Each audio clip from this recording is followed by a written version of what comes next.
Hello, chess friends, and welcome to that of Chess Channel, and welcome to a very special tournament that's going on now these days. It's a tournament between the four top engines that are playing now these days. These are, of course, Stockfish 13, Stockfish the classical version, Leela T0, and the Dragon engine. And the cool part about this tournament is that these four engines are battling it out in the King's Indian defense. In the King's Indian defense, I love to play myself. I like really this opening when I play it as black. I really also like to face sometimes the King's Indian, so it's really one of my most popular openings. That's why I will enjoy this tournament for sure. I hope you enjoy it too.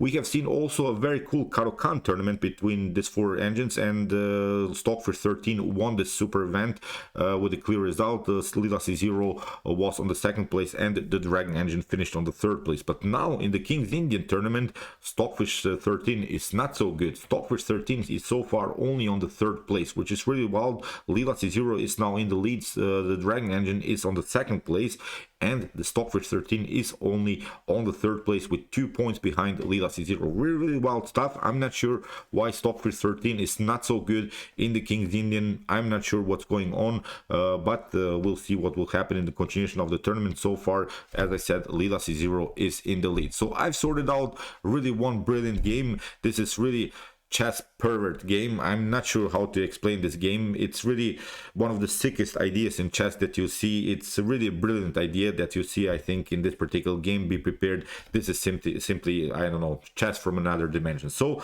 let's check out now the game here. Leela C0 with the white pieces and Stockfish 13 with the black pieces in the King's Indian. So really wild stuff. So D4 played by Stockfish 13. Pardon me, I wanted to tell you, I'll show you of course also the link to the tournament in the description below, so you can also check it out. You can maybe follow some other great games. There are also many cool drawish games, so I think you should follow really this tournament if you want to have a good preparation in King's Indian, because also some other lines have been played in this particular game. For instance, we'll see the same-ish attack against the King's Indian. So here, as said, D4 played by Leela C0, knight to F6 played by Stockfish 13, C4 still prearranged. We're going to the critical moment when the game is not prearranged anymore. So now after g6 we have knight to c3, bishop to g7, e4, d6, f3. We have now the same-ish attack. The same-ish attack, in my opinion, is one of the best ways to beat the King's Indian. Now after castling, bishop to e3, now the last prearranged move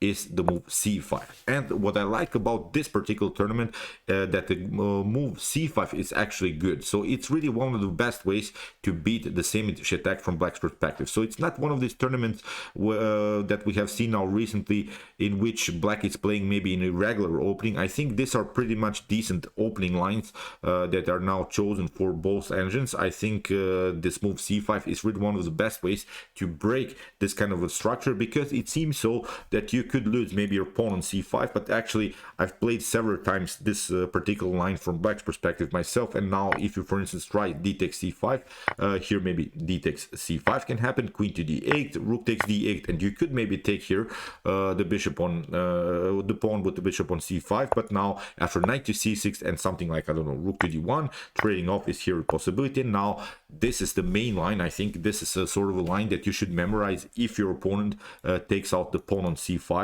Now after the move knight to d7, bishop to f2, or maybe bishop to e3 could happen. But now this is the main move that you want to play. It's the move, pardon me, here bishop takes c3. After b takes c3, we can notice now, okay, white has the bishop pair, white has also an extra pawn, but these pawns are not so good anymore. You see, c4 is weak, c3 is weak, and a2 is weak. And I think with both of these knights you will find a way to attack maybe this pawn on c4, maybe knight to e5, then bishop to e6, and still we cannot continue our attack against these weaknesses. So that's why it's an equal line for both sides. So you will not see, I think, in top grandmaster level that after move c5 white will take the pawn on d takes c5, because it's simply not a good choice here for white. So as said, c5 is a decent line. That's what I like about this tournament, because we have seen recently when Stockfish has a +1 evaluation, then never Stockfish loses the game.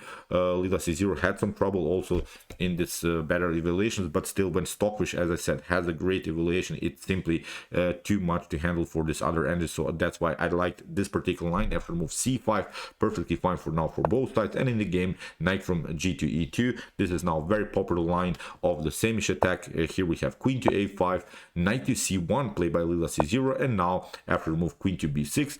Here, if you try maybe c takes d4, the problem is I think this particular line for black, knight to b3 with the tempo, and then if you get maybe to with the queen to d8, then again we have opportunities here to play knight takes d4, and basically we have reached sort of a main line of the Maroczy bind of the Sicilian, because in the Sicilian you're giving up your c pawn for the centralized pawn. So basically the game transposes almost like a hyper accelerated or a dragon Sicilian against the Maroczy bind by taking out the pawn here on d4. So that's why here after the move knight to c1, Stockfish 13 delays a little bit the situation. The center tries now the move queen to b6, attacking the pawn on b2.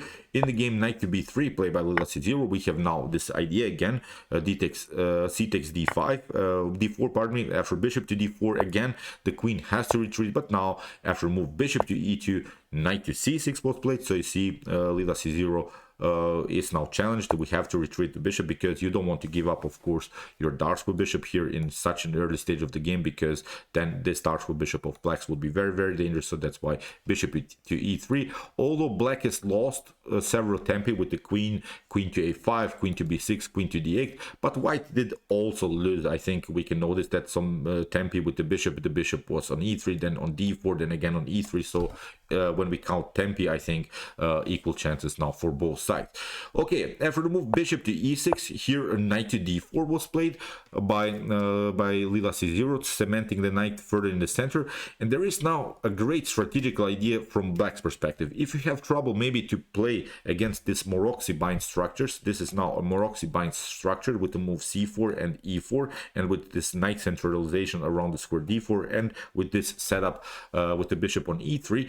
I think there is a great simplified line for black, and what you want to do is to reach some kind of like this position. You want to reach the position where maybe you're continuing with the knight, and then white is continuing the game with the light square bishop. What I mean about that, we're trying sort of a bad bishop strategy. So you see now the pawn structure is the same. What we want to do maybe is continue with this knight on c6, or maybe this knight on f6, remaneuver the knight somehow to c5, and trade off many pieces, but then force white to continue with the bishop here, with the bad bishop on e2.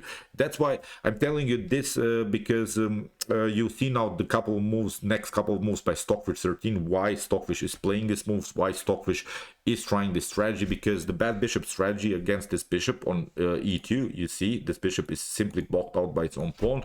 So that's actually the main strategy, how to beat the Maroczy bind. So that's why here Stockfish tried here first knight takes d4, trading off more pieces, as we said, bishop to d4, now knight to d7.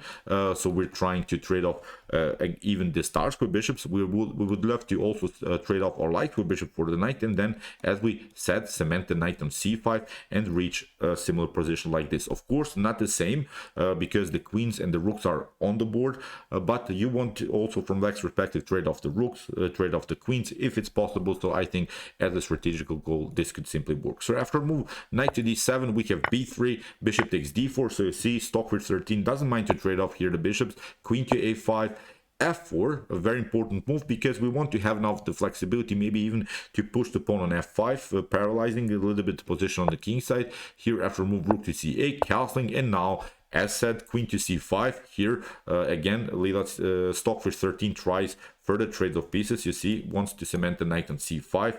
That's the picture that we want to get, trading off more pieces, then going into a favorable maybe knight versus bishop endgame from black's perspective. That's black's goal. But white has, of course, always as an advantage is the advantage of space here. It's obvious that white has pushed many pawns on the 4th rank. So far, black doesn't have any pawns even on the 5th rank. All the pawns of blacks are on the 6th rank. When it comes to space, of course, white has a huge advantage. When it comes maybe to bishop's activity, I think black is slightly better because the light for bishop is attacking the pawns. The light for bishop of white is simply a little bit blocked out by the Maroczy bind structure, by this pawn on c4, but also the pawn on e4. I hope I'm not complicating things too much, but I think you see now the strategy, trading off more pieces, getting your knight cemented on a dark square on c5 or on e5, and then continuing maybe when the knight jumps on d5, trading off the knight and simply continuing with the good knight on c5 against the bad bishop on e2. So here, rook from a to d1, we have now f6, queen to f2, queen takes f2, we have king to f2.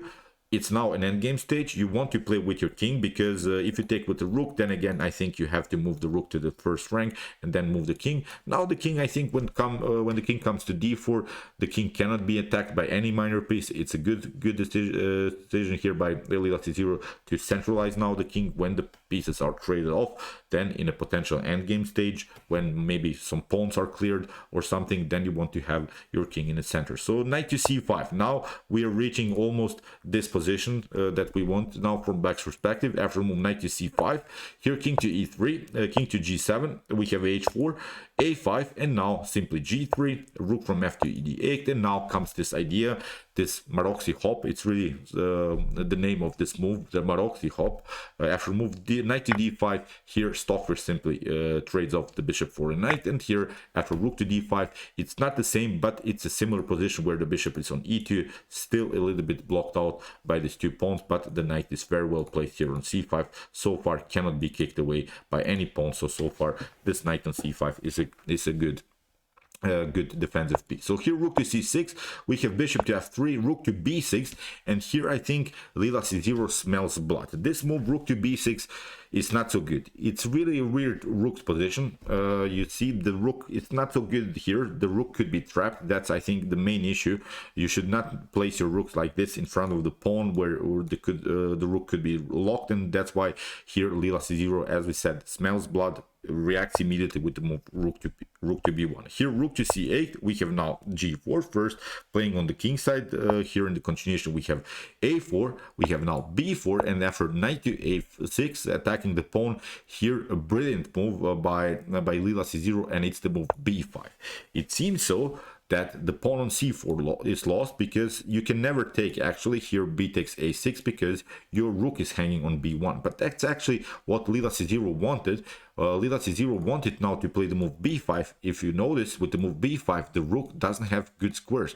Both of the squares are taken for the rook. So actually the rook on b6 is trapped. With the move b5, you don't have any more squares for the rook. So really pervert idea here by Lila c0, locking the rook like this. Here in the continuation, Stockfish accepts the challenge, takes out now the pawn on c4, but now after bishop to e2, we have now great protection of the b5 pawn, and here after move rook to c3, king to d2, we have now rook to c8, and here Lila c0 plays simply rook to d4. Lila c0 lost the pawn, but I think it doesn't matter because we have now a really great position in which this rook will stay on b6 forever. Brilliant idea here by Lila c0. I really loved this tactical sequence. It's a really long-term tactical sequence. The tactic is still going on, although we cannot grab the rook immediately, but the rook, as we said, will stay there forever. After move knight to c5, we have now f5. So you see, Lila c0 is trying now to cement further the position, simply locking the position, trying to get this position as immobile as it's possible, because when we do that, then of course we can play much freely with our rooks, with our bishops, and the king can also be included maybe in the attack in the game. Rook to a8 here. Stockfish 13 tried different ways to include the rook into the game, but now king to c3 perfectly fine. We have a3, rook to d1, we have h6, now rook to c1, we have e5 attacking the rook, we have f takes e6 en passant, knight to e6, and now rook to d5, we have rook to c8 attacking the king, and now after bishop to c4, we have rook to c5. Here rook to b1, played by Lila c0, protecting the main strategical plan. The main strategical plan is this pawn on b5, which is paralyzing the rook on b6. Here in the game, knight to c7, and you see now how great this position is because Lila c0 simply sacrifices the rook for the exchange. After move king to b4, we have knight takes d5, no problem here because we can play e takes d5, and it's almost like Stockfish 13 is down a whole piece because this rook on b6 is not playing. thing. The rook on c5, okay, it's still mobile. Maybe it can be included on the e file in the attack, but still we're up basically one whole piece when we watch now this position from white's perspective, because this bishop still can play. It can also protect the b5 pawn, and also the rook on the first rank can also play. We can include it also maybe on the e file, rook to e1, and similar ideas. And I think here black is in serious trouble. So h5, we have g takes h5, g takes h5, rook to b3, attacking the pawn. We have now f5, rook takes a3, we have king to f6, and now rook to b3, now simply pushing the pawn on a4. Here after king to e4, you see now we have now the opportunity a5, and the rook is simply lost. So even if you take here something like, I don't know, rook to c4, king takes c4, still you're losing the rook. So there's no good way to protect this position. In the continuation of the game, we have now f4, bishop to d3, we have king to d4. Now we're taking, of course, a takes b6, and now we have reached now a position which Lila c0 is simply up a whole piece. So after f3, bishop to g6, we have rook to c4, check, no problem here, king to a5, rook to c8, and now this pawn on f3 is taking. This was the most annoying pawn. Now Stockfish 13 doesn't even have a pass pawn here, and here after move king to c4, it's almost a +6 position here for Lila c0. We have bishop to d3, check, no problem. Again, king to d4, simply including the king into the game, bishop to g6, rook to g1. Now after a couple of attacks against the bishop here, rook to c7, very important. Now we want to grab this pawn and continuing here maybe to push the pawn on b6. So in the game, rook to b8, now this bishop gets into the game, and here a very nice tactic, sacrificing the bishop, but now this pawn can move. Now the king can also be included, and now after rook to c8, here the trades of pieces, and Stockfish is simply lost here. Lila c0 has an extra rook.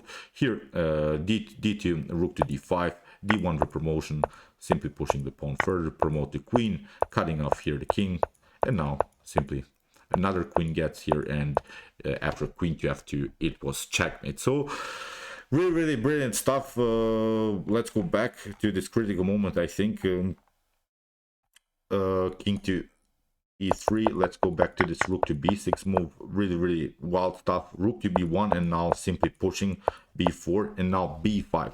That was, I think, the key moment of this game. b5, you see now all of this pawn is lost, but now this b5 pawn is paralyzing the rook. The rook was lost there through the whole game. Really brilliant idea here by Lila c0, and I think Lila c0 played so far outstanding chess. As we said, Lila c0 is now in the lead of this King's Indian event. We'll see now, of course, what will happen in the continuation. Still, Stockfish has some chances, but so far Lila c0 plays really the best chess in the King's Indian defense. I'm really looking forward to cover more games, and I think we'll cover also some games from this Caro-Kann tournament, because I think many beginners are also trying the Caro-Kann defense, and I found also some brilliant games in that particular opening. So okay, I hope that you enjoyed this game. I really enjoyed it a lot. If you want to see more attacking brilliances and positional brilliances like this, check out my commented chess games played by computer series. Here's the link of our series with more than 200 games played by top engines. And if you want to see maybe humans battling it out in their best chess games, check out my best chess games of all time series. Here's also the link. And